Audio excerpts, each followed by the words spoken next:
even talk about the game, just David Lombardi actually posted this. He said, imagine walking out of the 49ers loss to Tampa, where Fred Warner shattered his ankle, and hearing someone predict that the 49ers would clinch a playoff spot before they even took the field against the Colts.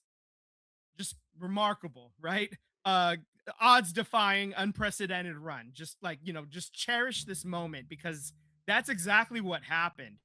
The 49ers, before they even stepped onto the field against the Colts, already locked up a playoff spot. Then they go onto the field, play Old Man Rivers, and then they go on and win 48-27, I believe was the final score. Yeah, this was a lot of fun to watch, man. This was great. This was so they start off, they allow the long drive. It was like a 9-play drive. They turn around, they get their own 6-play drive. Then they on the kickoff, they recover that fumble, and then they turn around and score another touchdown to like flip the field. And from then on, that's when I knew, like, okay, we're good, we're going. Uh, they Even though they were like trading touchdowns for a little bit, at the end of the second quarter, Eddie Pinheiro, we found out exactly how long his range is in perfect ideal conditions indoors. His range is 63 and a half yards because that field goal attempt from 64 off of the crossbar and back. If it was 63 and a half instead of 64, it's off of the crossbar and in. So that's that. We know how far he can kick it. There we go. Good to know. Good to have in the back of your head going forward. All right. Perfect. So we move on to the you're up 7 at the half. Great. You get the ball back to start the third quarter. Touchdown. Great. Long drive. You only allow a field goal. You go back and get a field goal. So you're up you're up 14. You're trading touchdowns back and forth. You get that interception. You get that huge interception. The pick six on Phillip Rivers to ice the game. The D Winners, man, stepping up. One of the few veterans left on defense. It's D Winners kids club, man. He's like the babysitter at this point. It's him and Jair Brown and like 7 rookies. That's what it is, man. It is it's getting real interesting. It's getting a little dicey back there sometimes, but it's very bend don't break. They ended up switching from zone to man because Phil Rivers was picking them apart in the zone, but they were playing a lot better when they did switch to the man. And D Winners just went up and made a play because Philip Rivers actually even like was talking about it post game. He's like, yeah, Winners just made a play because he recognized that we had made the switch or whatever, and he just recognized it. He went up and made the read and just jumped the route on Tyler Warren, and just house call 74-yard pick six. So you get that huge win, and it sets it up perfectly for if the Niners win next week. It sets it up great because Seattle did their part by beating the Rams. Because now if Seattle uh, wins in week 17, if the 49ers beat the Bears in week 17, which isn't going to be easy because the Bears are actually good this year. But if everybody does their part, all of a sudden that week 18 last game of the season matchup is for the number 1 seed.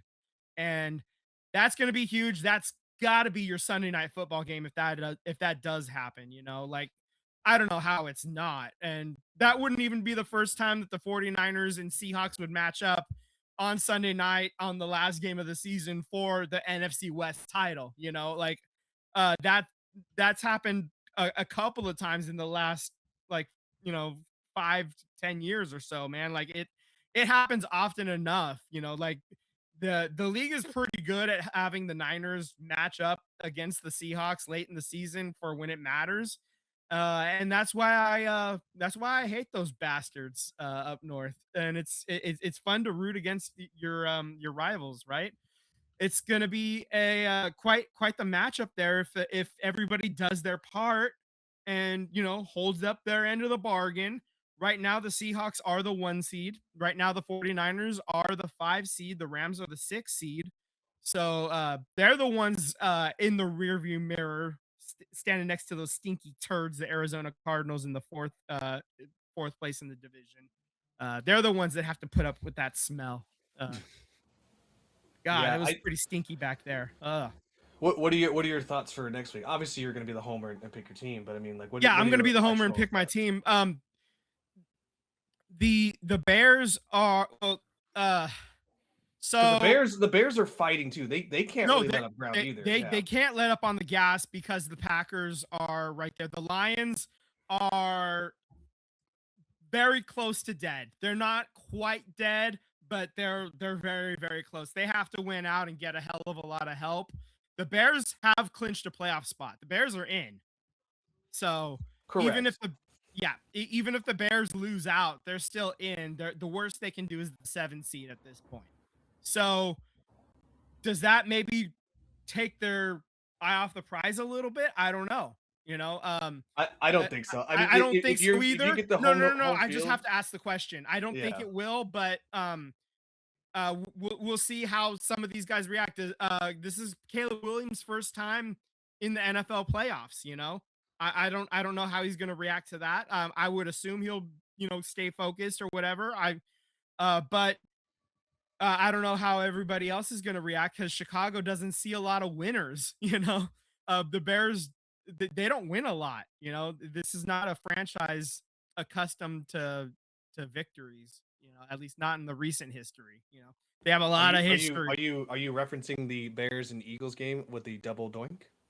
Yeah, I'm referencing a lot of things. I'm referencing a whole plethora of events.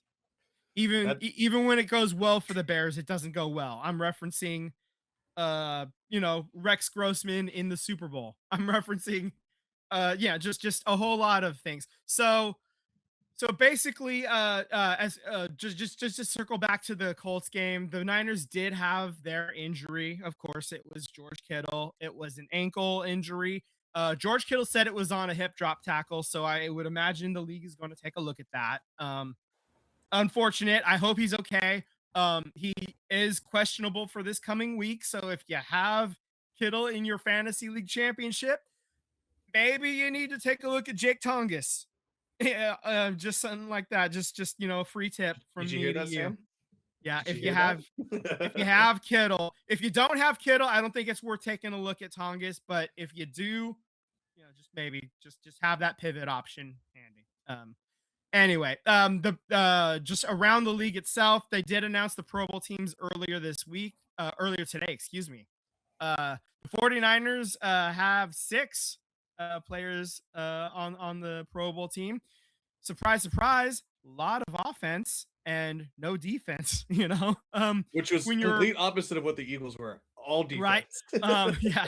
So the Niners have Christian McCaffrey, Kyle Juszczyk, George Kittle, Trent Williams all making it.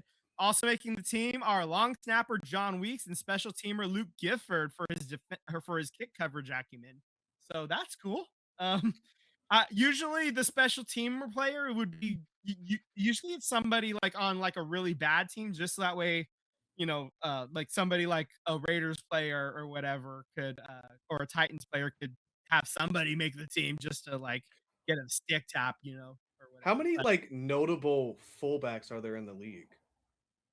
Because I feel like not a Kyle's lot. just like slotted in automatically, just because there's really, There's I don't about know. I 10 get or 12 of them at this point. It is a dying position, but he does it so well that you kind of have to include it because yeah, it's he's just kind of not like only is he one of the few ones, he's doing it at such a high level, high caliber level.